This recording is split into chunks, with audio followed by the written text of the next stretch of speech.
Hello, and welcome back to Intrinsic Data with GenUX. Today, we have Tom LeNoble on, who is someone I'm super excited to have on today. He's actually my personal coach, and he coaches other people, and he has a couple of different books that some are coming out, some are already out, and he's going to talk to you about some of that today. But Tom, thank you so much for coming on. I'm so excited to have you. And tell us about yourself a little bit. Staci, I'm so excited to be with you. I've been waiting for this. It seems like forever to join you and your viewers on this podcast. You know, it all started, I like to say I retired being retired to be inspired. I had this great corporate career. I was the head of customer service at MCI, then the head of customer service at Walmart.com. I ran global service operations at Palm, and I was sitting at my desk, and one day the phone rang, and it was a recruiter from a little unknown company called Facebook. I thanked them and hung up the phone because I had no idea what Facebook was. A buddy called and said, I referred you to Facebook and you didn't talk to them. I said, what's Facebook?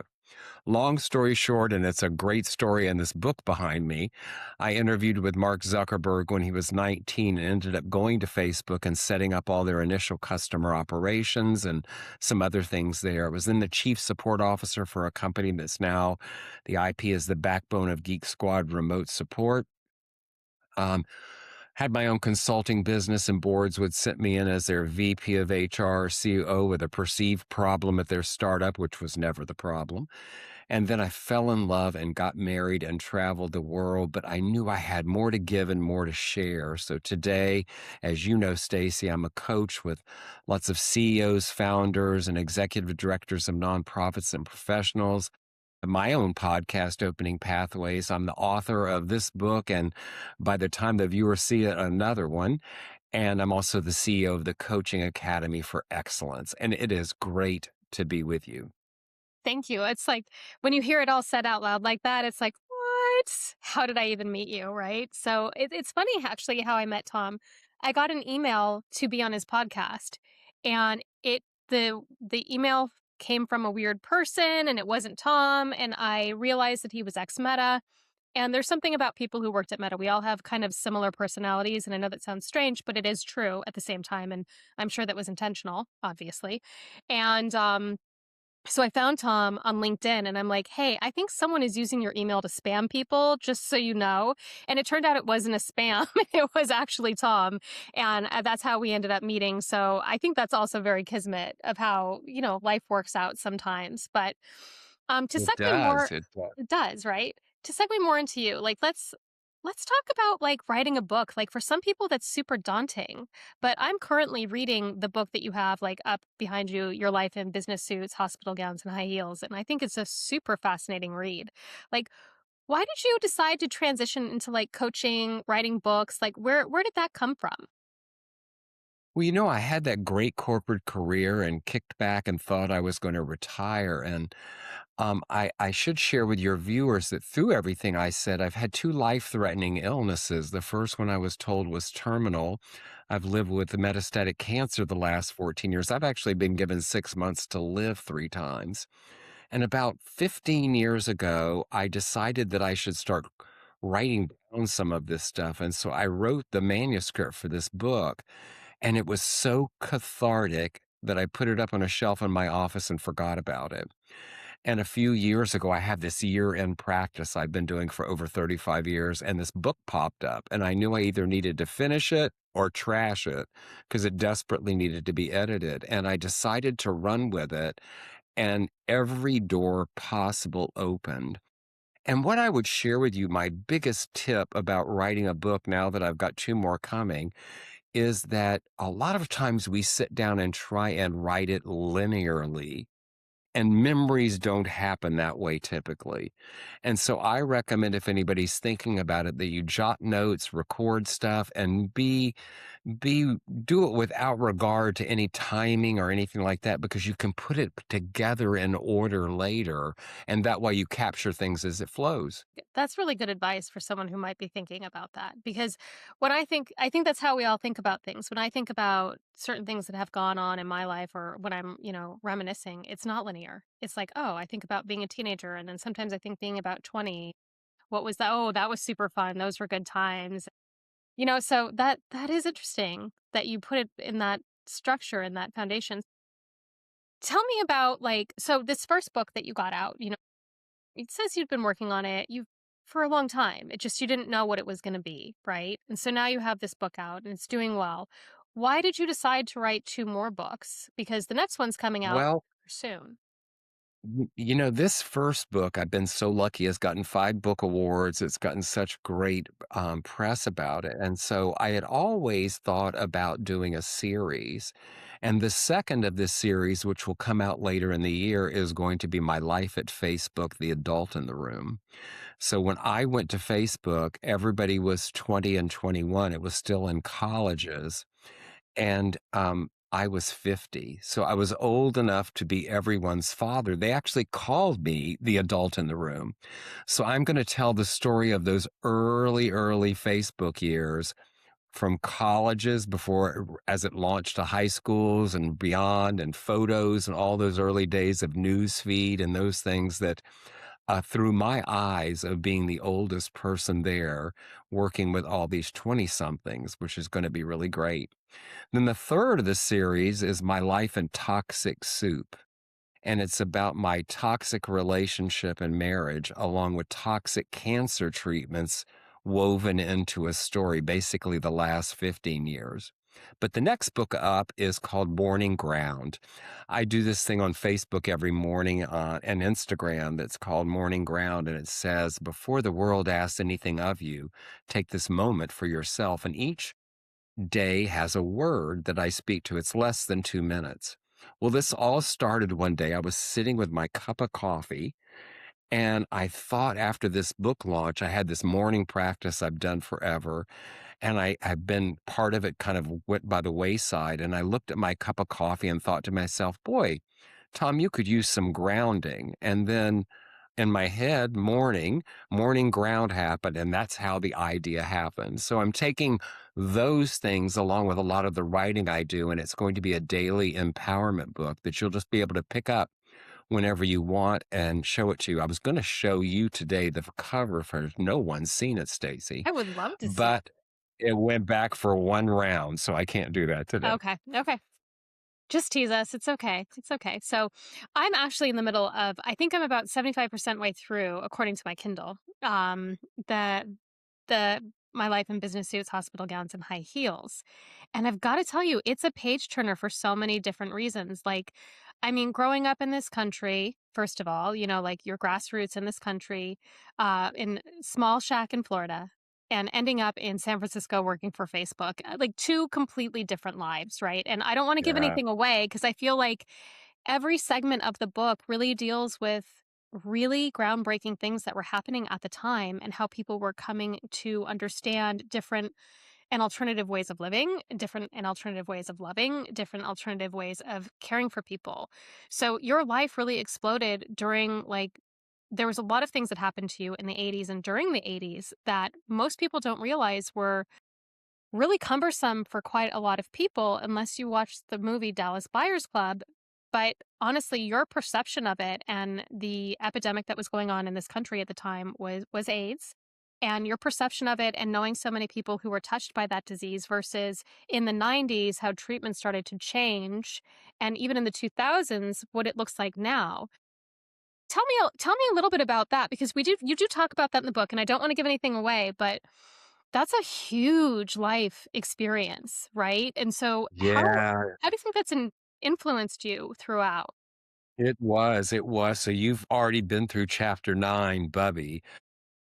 I got that call one day. It was, before actually AIDS was even called AIDS. My brother lived in San Francisco, and I got a call that he was very sick and flew out here, not knowing what to expect, and he was on the famous Ward 86 at San Francisco General Hospital, and at that time, if you went in, you didn't come out.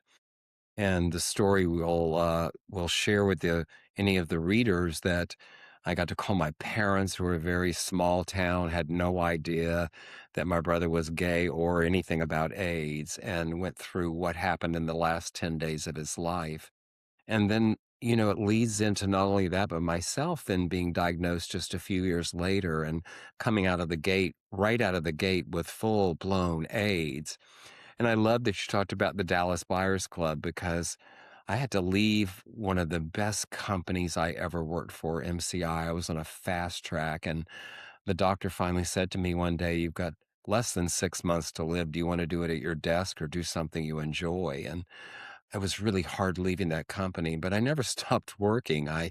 We ended up opening, five guys and I, the DC Buyers Club, a lot like that Dallas Buyers Club in the movie. I used to say we had a few less hookers, but I'm not sure that's true. But you came in this flat that belonged to two of the guys, and the bottom of their apartment building in the front room, it was like information or a hug when no one else really wanted to do anything. There was nothing for anybody and nobody wanted to give a hug. But once we got to know you, we invited you into the back room to some very experimental stuff that we did. I'm proud to say that of the six of us that did that together, not one of us died of AIDS. And so that's a big tribute because that wasn't true. And then, it went on, and I knew I had to move to either San Francisco or New York if I even had a chance, which there was no chances then. It was a death sentence. But I chose San Francisco, ended up while on disability running clinical trials in a doctor's office. All this is in the book that's just rich with information. But I think, these kinds of experiences where your life is sort of on the edge and you're being challenged to know whether you're going to live or not inspires a lot of thinking for some. At least it did for me. In fact, I have a keynote now I do after all of this called Living Fully While Dying. And again, Stacy, I've been given 6 months to live three times. I've had enough radiation that I could be your nightlight. I glow in the dark. You could put me in a corner and I'd light up the room. But I wrote this keynote. It's called Living Fully While Dying. And the first phase is living fully without regard to dying. Didn't even think about it. The second phase is living fully being told I was dying. And the third phase is living fully realizing I was dying all along. Now, that may sound really heavy, but this keynote workshop actually is to lift you up to realize we have this one life in this body. It's the great mystery of what happens afterwards. But right now, this is it. And what are you doing? What's the call you need to make? What's the risk you haven't take? What's the challenge you haven't given yourself? What are you doing with this wild and wonderful life? And what's interesting is like the way you're framing this to me is, well, in my mind, the way I'm finding it interesting is the fact that we're all on the way out. Like we all are. Just the difference is like I don't have a I have a disease, but I don't have a terminal disease, right? So it's just really we're all in the same boat. It's just like different people are at different stages and how are you going to behave? What I found really interesting in your book is that the way that you responded to people telling you these things wasn't, I'm going to go spend all my money. I'm going to go bet on red. I'm going to Vegas, baby. I'm going to get some heroin. That was not your thing. You're like, I'm going to live my life. And guess what? I don't feel like it. I'm not going to die today. That's just the way it is. I'm not going to die in 6 months. Kiss it. I'm going to do whatever I want. And I do think there's something to that. Like when people make up their minds to do something and then they just do it.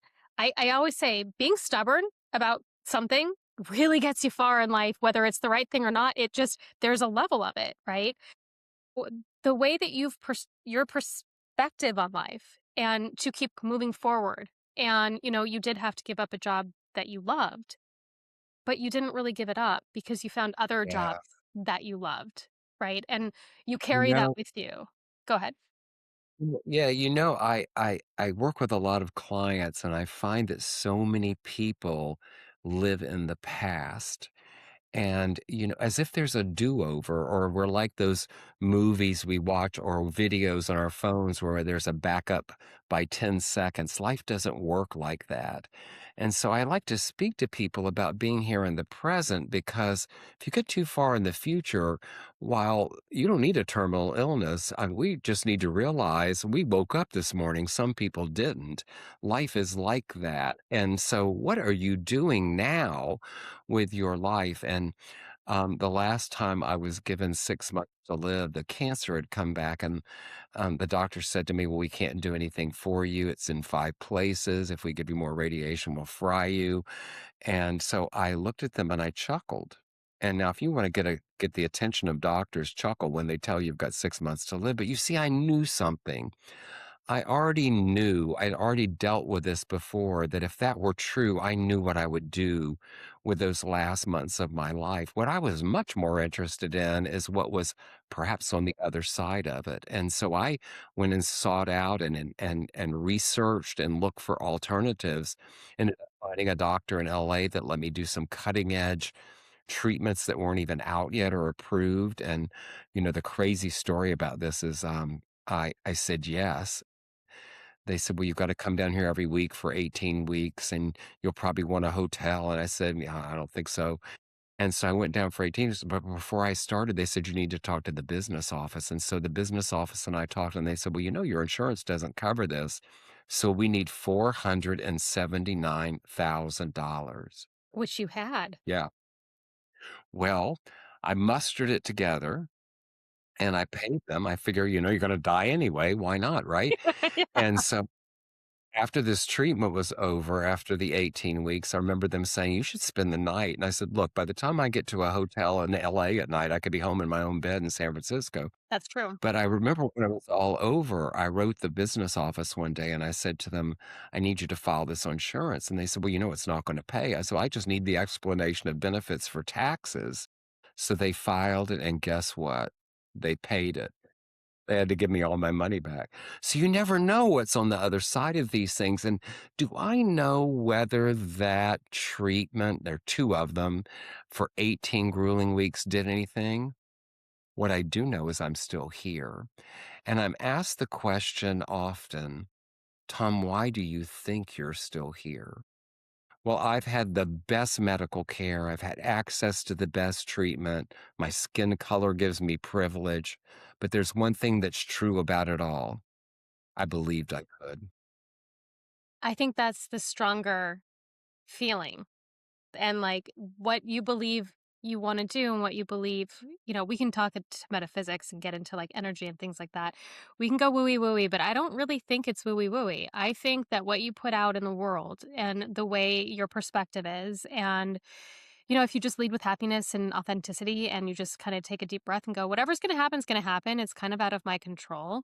And you're willing to Yeah. like say, okay, this is what I'm willing to put up with. This is not what I'm willing to put up with. This is the energy I'm willing to have. And you just ask for that or you just go in that direction. Things generally follow in that direction. Like if Yeah. you're down and You sad, know, like you're going to find, go ahead. yeah, Stacey, I have this thing, and maybe you read about it in the book called Terrible Gifts. I don't know if you've gotten there I yet, but haven't I'm going to gotten there yet. share it we have things happen in our lives. We lose somebody we love, a relationship ends, a pet dies, we get sick, a disaster happens, for God's sakes. These are terrible things we wouldn't want to happen in our life or any other ones, but it's part of life. And what I've learned through this journey is whether it's a month, a year, 5 years, or 10 years, a gift comes from it. I'm going to tell you an example. I know this woman named Lindsay Mitchison. She was Olympiad level. Lindsay went in the hospital for a minor surgery, got MRSA, and came out without a leg. As she sat in that wheelchair with the walking stick and cane next to her, yes, she went to some dark places, but one day she looked at the cane and walking stick and said, "This is how people will identify with me, and these are really, really ugly." So what did she do? She made a beautiful cane out of acrylic in her oven, kitchen oven, fashioned the handle around a wine bottle. I just love that part of the story. And ended up, this woman today has a international global business called NeoWalk, making these gorgeous canes and walking sticks for people.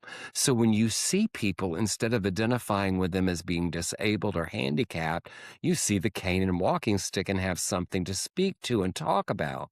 This woman, Lindsay, got a terrible gift. She did. I think everybody has one at some point. It's just what you do with it. And that's what I think that's what the point of the what you just said is. So, speaking about things that you've had to give up, because you kind of mentioned your job in this was in Atlanta or was it in Washington? I know you moved around a lot I for this. was in DC. Yeah, I moved a Mhm. lot around with MCI. I Okay. was in DC at the time, yeah. And then you moved to San Francisco. So you gave up that job, but you ended up getting something in return, which was A, I think treatment, B, health, and C, friendship with someone that I think that you're still friends with to this day. So walk me through how you ended up in San Francisco and how you ended up getting back into work. Because you were there during the Well, .com too. yeah, it was one of those times that I was in DC and I was told, "Okay, you things don't look good. You probably have maybe 6 months." My friend, that I had, who we've now been friends 50 years, was having a baby, and I wanted to be part of that. I had another friend who was here dying, and I wanted to be part of that.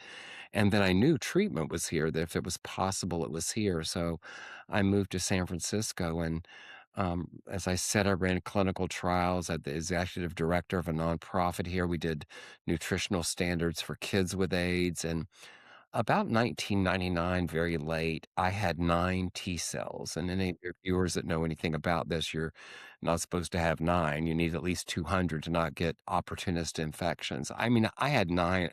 I named them. I had people watching over them, and I had heard the words from the doctor, "This is as good as it gets," and I've always been a really curious person, even as a kid. It's even gotten me in trouble, and this voice comes up when someone tells me something is impossible or can't happen, and it says, "Watch this."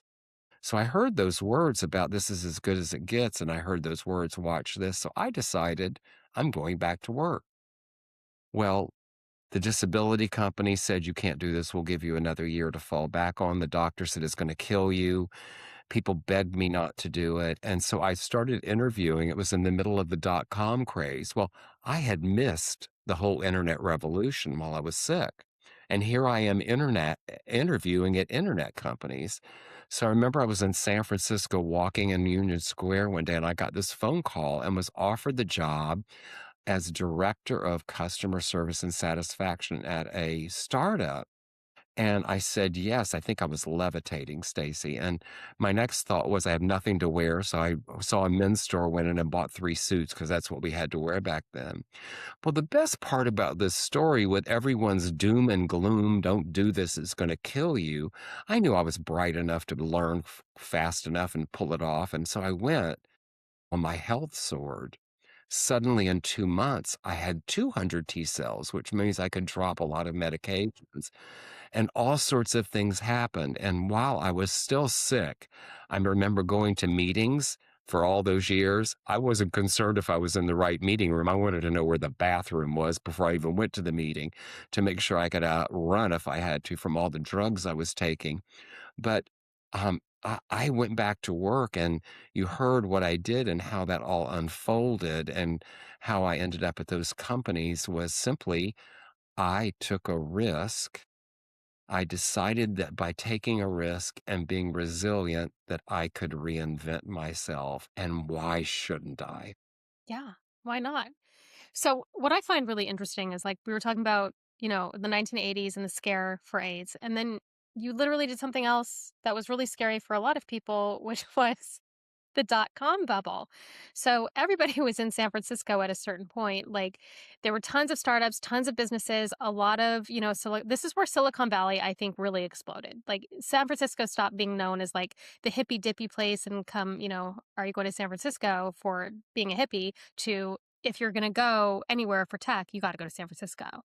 So you were there during this period of time. You worked for I believe you worked for a couple of different companies. So you Yeah. got the one startup. Did you work for I think you worked for Imprint and then Yeah, actually, that job that I'm speaking of, the position was at iPrint, and we oh, went public. And then I was at another startup that was a payroll and benefits company, sort of an ADP on steroids. And I remember, believe it or not, we had made it through the dot-com bubble, and we were in this position of, I can't remember who it was, Manulife, Microsoft, somebody was trying to buy us, and we had a limited amount of money, and their due diligence required more time than the money was going to handle.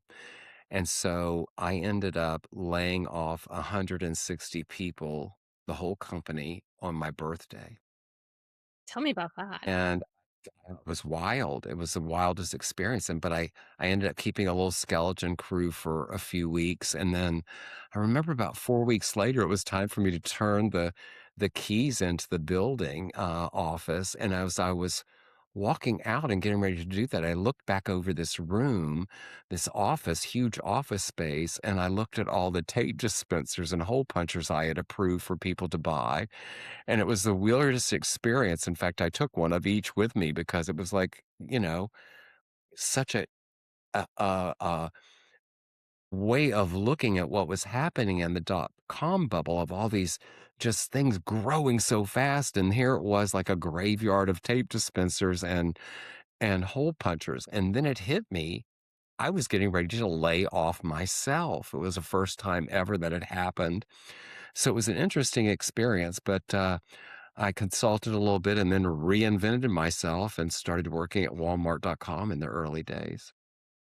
So let's walk through a little bit of Walmart and then how you got, like, I know your friend introduced you to a recruiter who called you for Facebook, but let's walk through a little bit of Walmart because you at the company you were work, MCI, is that correct? The name? Was it MCI? Yeah. Okay. So MCI, you love that job and you were really like on the fast track to these probably the C-suite should you have stayed. It seemed like that's where you were going. But you were also really engaged with people and you were, engaged with management and how management talked to people and putting people together that management may or not have talked to on a regular basis. What I mostly noticed about what you talked about was like you were like such a problem solver, which I think is very transferable in a lot of different ways. And it seemed like people really liked to be around you and talk to you, and they were willing to work with you through, different things that were happening in the company and how it expanded because the company that you were working for expanded a lot. So I think a lot of that is transferable skills. So as you went back and transitioned into, work and, being healthy, because you were just happy working, it seemed like you like working a lot. And you ended up in some of these, dot coms, and you ended up then at Meta. So I'm assuming this last job that we were just talking about is probably where you were right before you ended up at the Facebook, because it was called the Facebook at the time that you were there. Historically correct, of Was. course. And what did that? How did that part of being involved in like the dot com bubble and seeing all? I know it's kind of surreal, like you were talking about. I decided to take a stapler and a hole puncher because I approved people to buy those things, and now they're not even here. I'm not even here, and this doesn't exist anymore. To the next step, which evolved and came to you, and you still have this a tape dispenser. For people who don't know what that is, that's a tape dispenser. So, because that's possible too. Do you have a floppy disk we can show everybody? Because I've shown people that too that don't have never seen them before. So, so funny. So, I've been around a long time, Stacy. You don't want me to show what I have. I remember fair about the enough. first fact that happened, and we all thought it was magic. Fair enough. Fair enough. Talk to me about like that portion. Well, Walmart.com was interesting because when I started there in their early days, Walmart really didn't want to have much to do with them. They were like a gnat flying around annoying them because Walmart.com at the time wasn't even as big on revenues as a supercenter, as one supercenter. Of course, that's all changed and changed quickly. But as they grew and things happened, um, I had service centers, and one of the things I got challenged to do, it was outsourced by the former person that was there before me, and they wanted me to bring it in-house as we were looking of growing it, and I went to all these places, looked at dark stores, and I remember, I hope never see these places again, but I had one of those 2 a.m. things happen to me with the light bulb went off. Um, I now call them lava lamp moments because they take a little longer, but the light bulb moment went off of, I'm getting ready to build a new center at all these costs, fire all these people to rehire and train them. Why don't I just buy their customer service center from the outsourcer?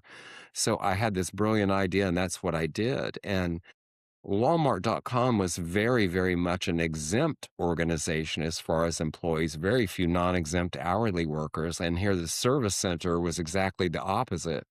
So the decision was made, Walmart would own this center and the people as this this relationship grew. So I ended up in Bentonville, Arkansas a lot. And it was amazing about the things I was exposed to and what I learned. I'll tell you a few of my favorite stories. As we were building this center, I would have to get contracts through Walmart. And at Walmart.com, I would just go to my boss and we'd talk about it and we'd sign them and be done with it. And at Walmart, they had this process where 8 people that were never in the same location had to sign off on the contract.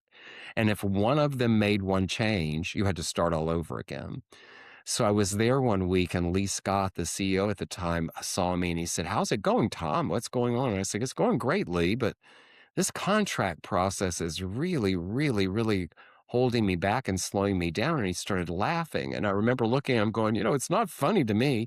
He goes, "Tom, understand, this is Walmart. We have so many people putting in contracts. We know that if you can get through the 8 signatures and the process, you likely need to do what you're trying to do." And I thought that was fascinating, right?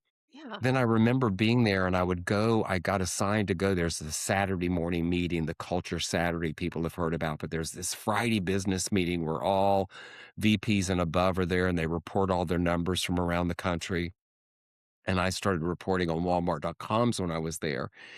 And I remember one week sitting there and somebody got up and talked about how many dollars in strawberries they sold in a week. And in my mind, it's like going to the market and you're going to buy a little carton or a flat maybe of strawberries. Well, these people are selling millions and millions of dollars worth of strawberries every week. Then my favorite story is I had gone to meet with the president of financial services, and I'm waiting in this little tiny break room. There's 2 refrigerators, some vending machines, and in walks this woman. And so I look up and introduce myself, and I said, "What's your name?" She says, "Monica." I said, "Monica, what do you do?" She goes, "I monitor the refrigerators." Well, I look around the break room and I see these 2 refrigerators, and I'm thinking to myself, she monitors the refrigerators, and she starts laughing and says, "I know what you're thinking. Tom, from my desk, I monitor every refrigerator and freezer in every Walmart store in the country. I know if there's a problem before they do in the store." Fascinating, right? Hmm. So it was being exposed to this amazing, um, huge, probably one of if not the biggest company at the time that we have in America, and how they would do things and make things happen, and how everything customer service wasn't one of those things. And I got to do what was called an executive leadership project, where projects were chosen, be looked at cross functionally by executives in the company. And mine was chosen because I learned that their service and how they did it was very disparate, and it was in all these different places. And every time I turned over a rock, I'd find somebody else doing some sort of customer service. So that was a great experience to have that exposure. I think what happened is I realized I had had so much exposure that the writing was on the wall that I might be tapped to do more there with customer service at a much higher level.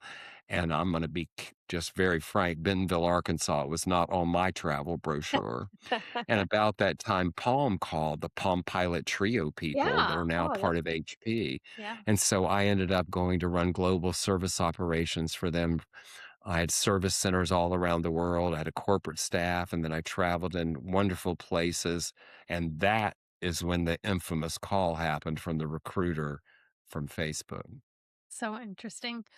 So, the one thing I do glean from a lot of the experiences that you've had in life is that they kind of piggybacked off of one another. Like in almost everything that you've done, it's been people focused. It's been customer based or people within a company focused. And then you'll learn how to solve a problem here. And then you'll go and use those transferable skills.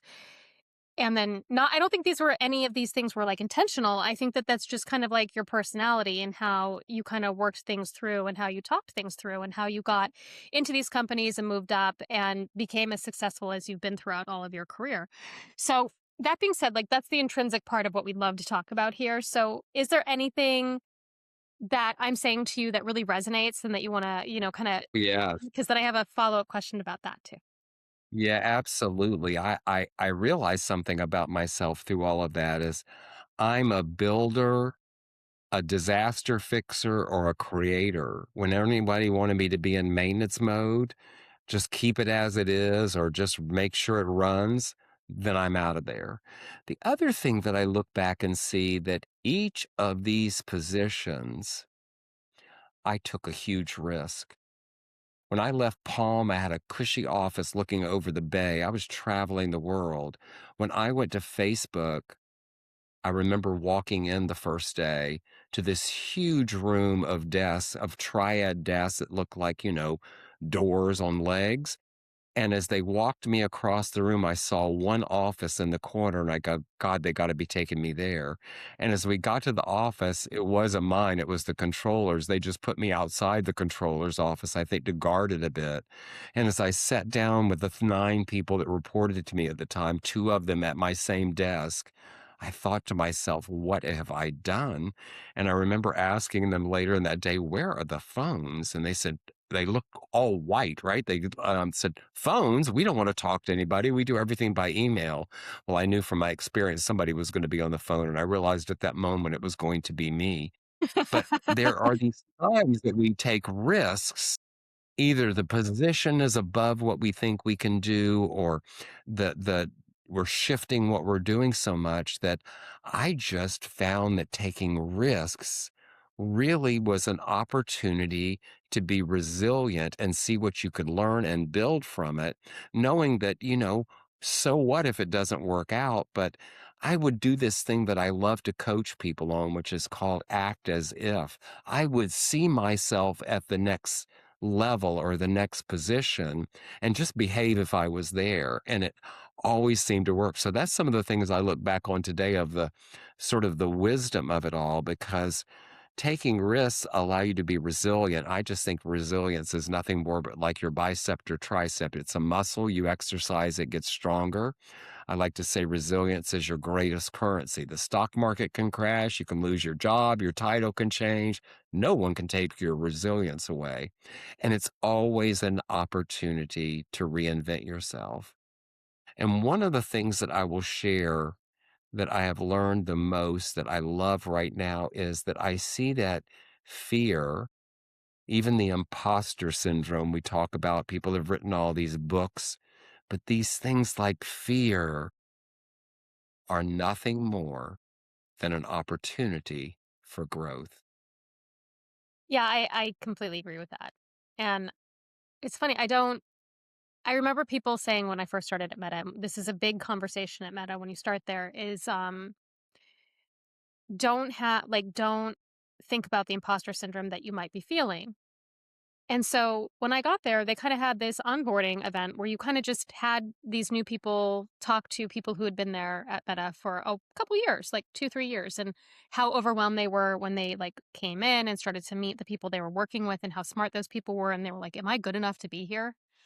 And I mean, I'm not going to admit that I didn't feel that same way at first because I was being blown away by people I was talking to. I was like, oh my gosh, they're so smart. This is so interesting. Am I smart enough to talk to them? Like, so you start to feel that a little bit. And then I said, wait a second, I was hired. People are thinking, they have to be thinking that same thing about me.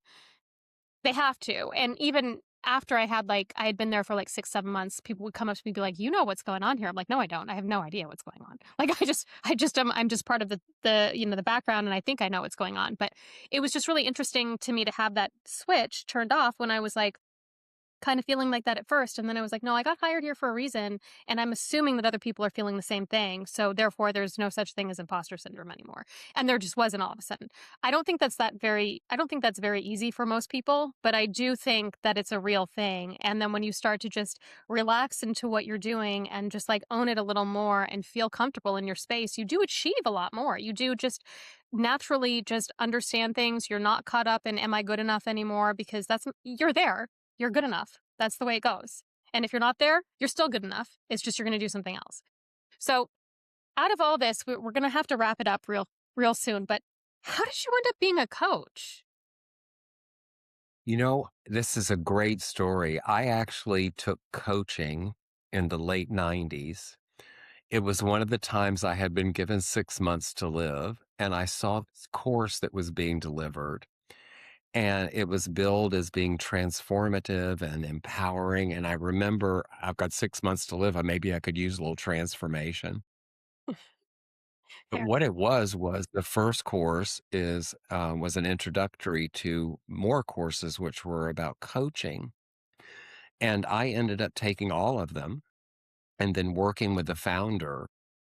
And I spent about 2.5 years focused on it. So back then, you couldn't call coaching what it was because if you said you were coaching somebody, they thought you were coaching a softball team or something. And so I called it employee development, but I used it throughout my career. What's great about this story is today I'm the CEO of the academy, the coaching academy that work grew out of.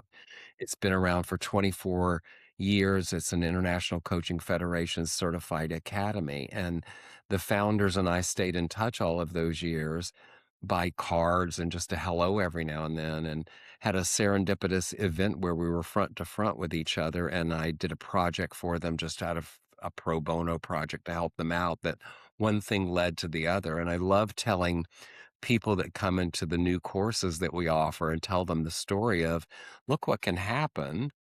Look what can happen. Here I am. I took that coaching way back then, and now I'm the CEO of the same company that delivered it way back then. So that's how coaching evolved. But for me, it was really so much more just about the extension of how you work with people, support people. It's a $15 billion industry with a B, and that's a whole nother podcast about the challenges of that. But I love being able to coach people from professionals and CEOs and like yourself. But one of my favorite stories is I have a restaurant that I'm very fond of here in San Francisco. And I saw this bus person who seemed really smart, and I watched him in action. So one day I said to him, "Why aren't you a server? You can do everything except take the order." So he tried to tell me all these reasons that he was shy, and then we'd talk about it a few different times, a few weeks or months later, and then he would tell me he couldn't do it. He was afraid he'd be a server for the rest of his life if he started making that money. And I knew none of those things were true. Then I learned this 19-year-old was studying to be a pilot, was already flying airplanes by himself. So none of this added up. So we started having conversations. So he came to me one day after a while and said they offered me the server position again. And I said, "Well, what did you do?" And he said, "I said no." And I remember looking at him saying, "Well, would you like consider what if you said to them, 'Let me just do a couple of shifts and see how it turns out and how it feels?'" So he did. He said, "I think I can do that." Well, here's what I love about it. I go to that restaurant now, and guess who takes my order? That guy. That guy. That makes so much sense. Yeah. So you basically help people get out of their own way, which I love because you're helping Yeah, me I have over time get something out of my I own way. have Yeah. yeah, I have something in my practice called the haystack method. People say it's like finding a needle in a haystack. Well, I think that needle is your answer. I think people have their own answers. My job as a coach is holding the space so they can clear the hay to see the needle, their own answer. So, on that note, if people were interested in finding anything about your books or about you, where can they find you, Tom? Thank you, Stacy. I'm on all the socials. I'm on LinkedIn. You can go to my website, openingpathwayscollective.com, and my team just gets really mad when I do what I'm getting ready to do. But my email address is resilience@tomlenoble.com. Please feel free to reach out to me. I love talking to people. And they can find your book currently on Amazon. Anyway, Is there anywhere? Amazon, Goodreads, Barnes and Noble, anywhere. And by the time this airs, I suspect the next one will be out and they'll be able to find it there too. Morning Ground. Morning Ground. Thank you so much for being on. Thank you, Stacy. It's always great to be with you, and I love it. I hope your viewers enjoy it.